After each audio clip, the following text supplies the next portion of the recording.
di mana kata Rasulullah, kalau ada orang-orang yang datang untuk mencari ilmu agama, maka bahagiakanlah, maka senangkanlah. Sabda Nabi Muhammad SAW, sayati aqwamun yatlubuna hadzal ilm. Kata Rasulullah, akan datang satu kaum yatlubuna hadzal ilma, mereka mencari ilmu agama ini. Wa idza ra'aitumuhum, kalau kalian melihat mereka orang-orang yang mencari ilmu itu, kata Rasulullah, faqulu lahum marhaban marhaban marhaban biwasiyati Rasulillah. Kata Rasulullah, selamat datang, selamat datang, selamat datang biwasiyati Rasulillah, dengan wasiatnya Nabi Muhammad SAW. Kata Rasulullah, senangkan mereka, bahagiakan mereka. Sini selamat datang, wahai para wasiat Nabi Muhammad Sallallahu Alaihi Wasallam. Senang banget Rasulullah, karena dengan ngaji kita akan kenal Nabi, dengan ngaji kita akan kenal Allah, dengan ngaji kita tahu yang halal, kita tahu yang haram. Maka dalam hadis yang lain Rasul bersabda, man salaka thariqan yatlubu fi ilman, siapa orang yang menempuh jalan, siapa orang yang berjalan keluar dari rumahnya, siapa orang yang pergi yatlubu fi ilman, enggak ada yang dimaksud kecuali nyari ilmu, untuk cari ilmu. Dan kita insyaallah kesini cari ilmu ya. Kalau cari mie ayam enggak ada di sini. Kita yatlubu fi ilman, nyari ilmu, keluar rumah mencari ilmu, maka sahalallahu bihi thariqan min turukil jannah, maka Allah akan mudahkan satu jalan di antara jalan-jalan ke surga. Ya. Jadi kalau orang pergi untuk menuntut ilmu, statusnya on the way surga. Nggak usah ditulis di status, langsung ada ide nih, tulis status on the way surga. Artinya Allah lagi ridho sama orang tersebut, Allah lagi senang, bentar lagi masuk surga. Tuh, man salaka thariqan yatlubu fi ilman sahalallahu bihi thariqan min turukil jannah, jalan surga banyak, minimal udah kepegang satu, yakni jalurnya para pencari ilmu. Disebutnya enggak jadi alim, enggak, yang penting nyari. Tugas kita adalah mencari jadi alim nanti.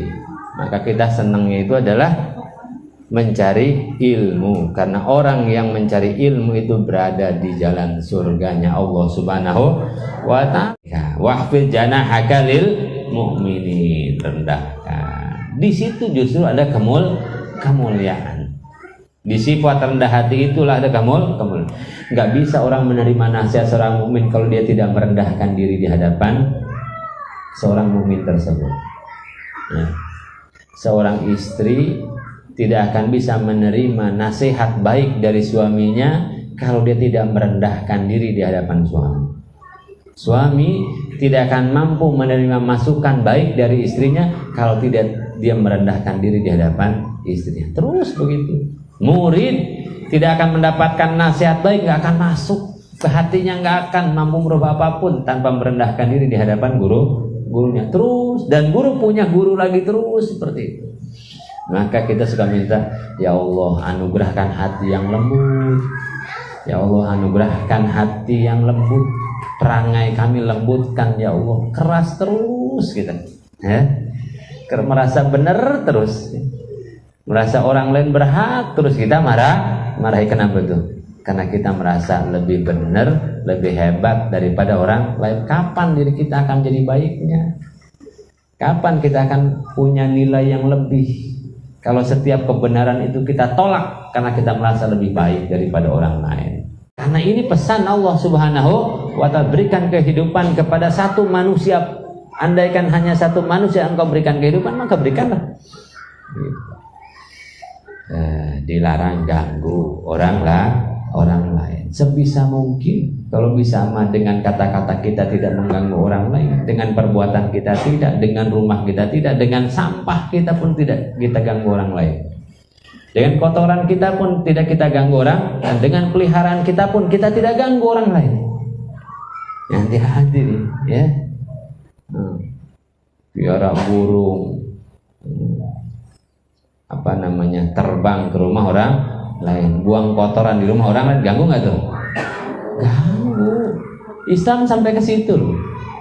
Islam sampai ke situ. Tiba-tiba ibu ngidam pengen piara harimau di klaster, coba. Pengen piara harimau, mau? Ya tetangga ketakutan, nggak berani pulang, ganggu. Ya, piara kucing, ada. Buang air di halaman. Oh, orang ganggu nggak tuh? Ya jawab aja sendiri dah.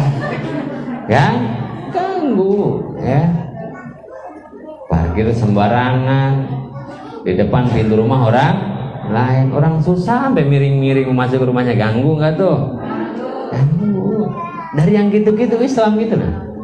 Di situ ada dosa, di situ ada pahala.